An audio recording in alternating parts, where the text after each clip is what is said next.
Hello everyone, इस video में हम कास्ट के बारे में जानेंगे। आपको पता होगा कि जीएस पेपर 1 में हमारा एक टॉपिक है salient features of Indian society.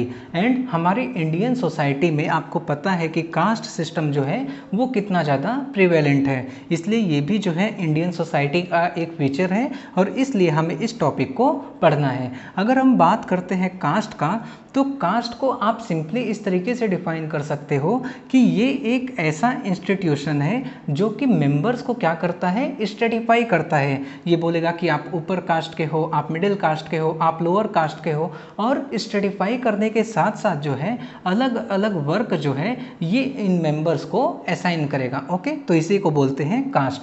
अब अगर हम बात करते हैं इवोल्यूशन ऑफ कास्ट का, तो आपको पता होगा कि हमारे इंडियन सोसाइटी में पहले वर्ण एग्जिस्ट करता था। वर्ण कितने होते हैं? 4 होते हैं। वो कौन कौन से होते हैं वो आप मुझे कमेंट सेक्शन में बताना। तो फिर अब पहले क्या था, सोसाइटी में बहुत कम लोग थे, मान लीजिए कि ये 3 4 5 लोग थे, एंड ये जो है अलग अलग मतलब कि इन 4 वर्ण में डिवाइड किए गए थे।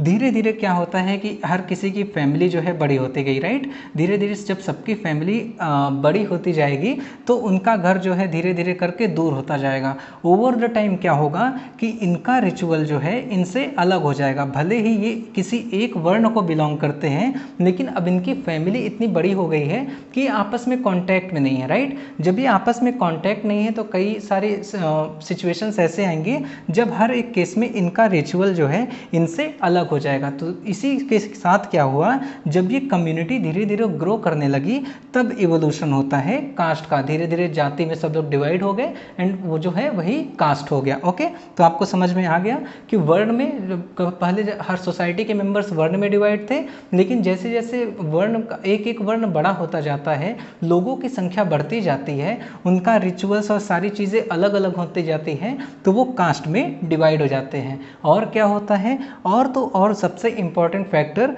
स्टेट को, राजा को पता था कि अब ये सारी चीज़ें सोसाइटी में हो रही हैं, लेकिन राजा ने ऐसा कोई मतलब कि एक्टिविटी नहीं की जिससे कि ये डिफरेंसेस कम हो सके, इसलिए कास्ट जो है वो फर्दर बढ़ता चला गया, ये कास्ट वाला फैक्टर।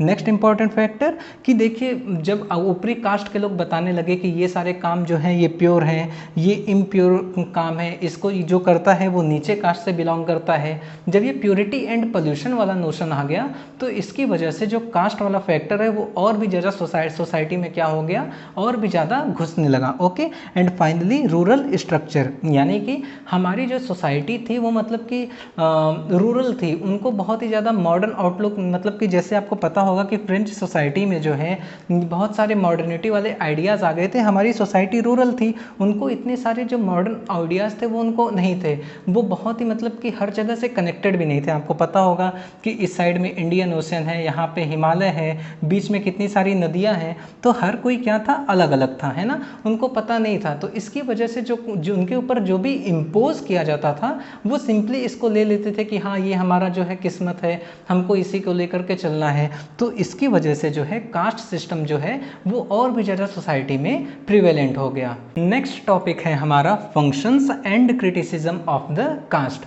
आप जो है सोसाइटी में रहते होगे तो आपको पता होगा कि कास्ट का क्या क्या फंक्शन है और क्या क्या डिसफंक्शन है। मैंने आपको कास्ट के डेफिनेशन में बताया था कि कास्ट जब मेंबर्स को स्ट्रेटिफाई करता है तो उसके साथ ही अलग अलग वर्क जो है हर एक कास्ट के मेंबर को असाइन करता है, राइट। अब देखिए, जब हर कोई मेंबर एक प्री डेजिग्नेटेड टास्क बार बार करेगा तो उसकी वजह से क्या होगा, उस मेंबर को जो है एफिशिएंसी मतलब कि एक्सपर्टाइज हो जाएगी किसी एक काम को करने के लिए, राइट। तो ये एक इसका फंक्शन हो गया। नंबर सेकंड फंक्शन, जब कास्ट के मेंबर एक ही रिचुअल, एक ही ट्रेडिशन को फॉलो करेंगे तो इससे क्या होगा कि उस रिचुअल का, उस ट्रेडिशन का कंटिन्यूटी होता रहेगा, ओवर द जनरेशन हर कोई उसको फॉलो करता रहेगा। तो सेकंड फंक्शन क्या है कि ये ट्रेडिशन को कंजर्व करता है। अगर हम थर्ड फंक्शन की बात करते हैं तो अगेन जैसा कि मैंने आपको बताया कि हर एक मेंबर अलग अलग काम करेगा तो हर कोई क्या होगा, इंटरडिपेंडेंट होगा। यानी कि मान लीजिए जैसे डॉक्टर जो है वो बार्बर के ऊपर डिपेंडेंट है कि उसके बाल जो है वो बार्बर ही काटेगा,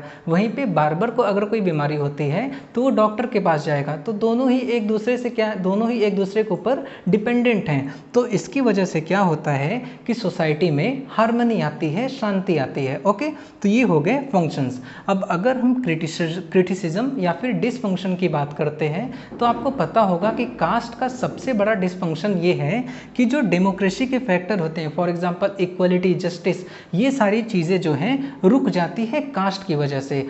कास्ट की वजह से ही जब कोई कास्ट का, लोअर कास्ट का मेंबर जो है जब अपने राइट्स को एसर्ट करता है तो ऊपरी कास्ट वाले लोगों के साथ उनका क्या होता है, कन्फ्लिक्ट होता है। तो इसकी वजह से सोसाइटी में कन्फ्लिक्ट भी आता है। नंबर थर्ड, कास्ट की वजह से ही कई बार आपको कई सारे प्लेसेस पे है डिस्क्रिमिनेशन देखने को मिलते हैं। और भी कई सारे फंक्शंस एंड क्रिटिसिज्म होंगे जो कि बहुत ही बेसिक हैं, एंड वो सारी चीज़ें आप कमेंट में मुझे ज़रूर बताना। नेक्स्ट टॉपिक है हमारा कि कास्ट सिस्टम में अब हमें कौन कौन से चेंजेस जो है वो देखने को मिल रहे हैं। आपको पता होगा, मैं आपको याद दिला देता हूँ कि नंबर फर्स्ट जो कि सबसे बड़ा चेंज आया है वो ये आया है इंटरकास्ट मैरिज का।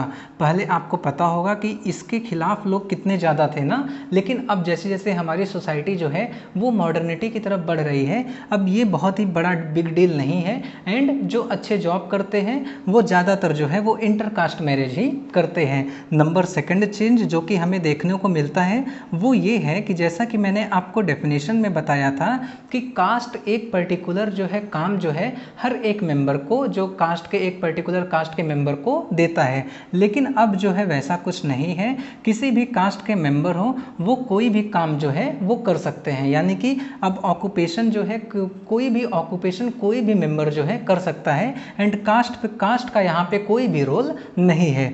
नंबर थर्ड एंड सबसे इंपॉर्टेंट फैक्टर जो कि आपको पता होगा, आप पॉलिटी पढ़ रहे हो, आपको बहुत ही अच्छी तरीके से पता होगा कि अब जो है जो कास्ट में पहले लोअर कास्ट के लोगों का जो स्टेटस था, जो पोजीशन था, वो क्या हो चुका है, अब वो इम्प्रूव हो चुका है।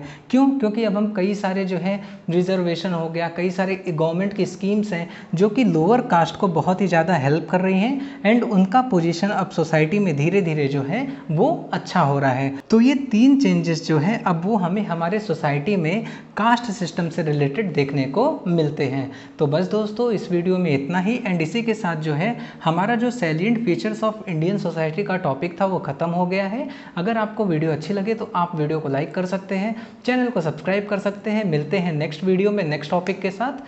Thank you so much.